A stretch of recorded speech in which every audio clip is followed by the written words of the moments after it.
Welcome to my channel law for common people with Somak. তো আজকের ভিডিওতে আমরা একটু জানবো যে সিজার লিস্ট বলতে আমরা এক্স্যাক্টলি কী বুঝি।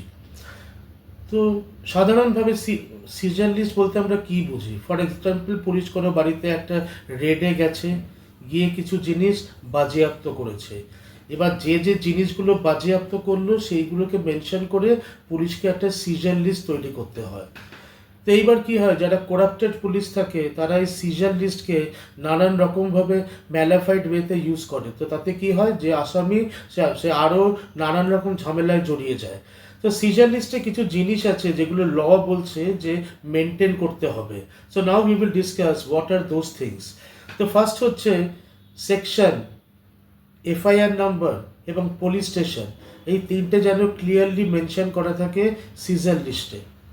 নাম্বার 2 কি হচ্ছে, date, time and place of seizure, মানে কোন তারিখে সিজ হয়েছে, কোন টাইমে সিজ হয়েছে এবং কোন জায়গায় সিজ হয়েছে, সেইটা যেন ক্লিয়ারলি সিজার লিস্টে মেনটেন করা থাকে।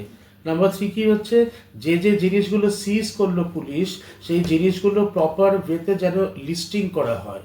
ওকে, নেক্সট কি হচ্ছে, description of the description of the seizure list. তো এটা হচ্ছে খুব ইম্পর্টেন্ট। ফর এক্সাম্পল, আপনার থেকে হয়তো পন্ডস পাউডার সিজ করেছে, পুলিশ হয়তো সেটা ডেসক্রিপশানে করে দিল হিরোইন পাউডার বা কোকেন পাউডার। এবার আপনি বুঝে নিন যে ওই একটা চেঞ্জের জন্য আপনি কত বড় ঝামেলায় জড়িয়ে যেতে পারেন। নেক্সট হচ্ছে গ্রাউন্ডস ফর সিজার লিস্ট, মানে কিসের জন্য পুলিশ সিজার লিস্ট তৈরি করেছে বা সিজ করেছে, সেই গ্রাউন্ডটা যেন ক্লিয়ারলি মেনশন থাকে সেই সিজার লিস্টে। তো এই জিনিসগুলো অ্যাকচুয়ালি আমাদেরকে মাথায় রাখতে হবে যখন পুলিশ কোনো সিজার লিস্ট তৈরি করে। পরের ভিডিওতে আমরা ডিসকাস করব যে সিজার লিস্টের ক্ষেত্রে আপনার কি কি লিগ্যাল প্রোটেকশন আছে এবং আপনি কি কি ডিফেন্স নিতে পারেন।